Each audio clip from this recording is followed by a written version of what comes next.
Halo. Oke.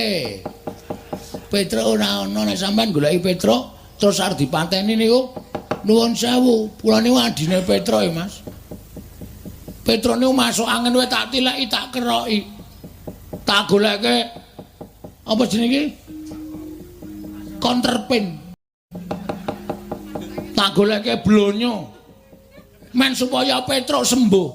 Mari. Kok mati kok diame-ame. Jarene kowe iki satriya aja. Kok sak kepenamu dhewe kowe ngarep ngame-ame pantine wong sing tanpa dosa. Lho, kok malah mripatmu mendeli. Mendeli wae wis gedene semene. Rumangsane anggepe ora. Yen ngono kowe mbelani karo Petruk. Mesti Petruk kakangku kok. Nek kowe mbelani karo Petruk tak katutke dosane. Oke, ora masalah. Apa dikira aku wedi karo kowe?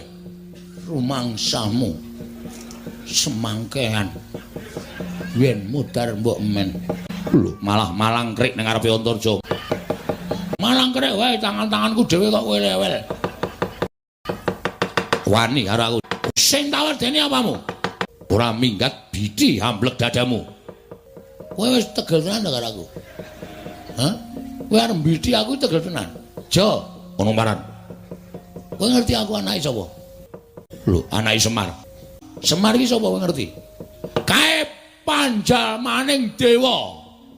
Sang Hyang Ismanta. Ngawur. Weh, sapa ya? Truk? Bapake Sang Hyang sapa? Ismaya. Waduh, aku kira muni Ismanta e. Ismanta rak tukang cukur kidulmu kae. Kae Sang Hyang Ismaya. Kae Bathara Ismaya, kakangne Bathara Guru. Aku dadi kowe arep mateni karo Bagong ki apa Bagong gampang mati wae. Gampang mati ae. Muni ora ketap-ketip kowe.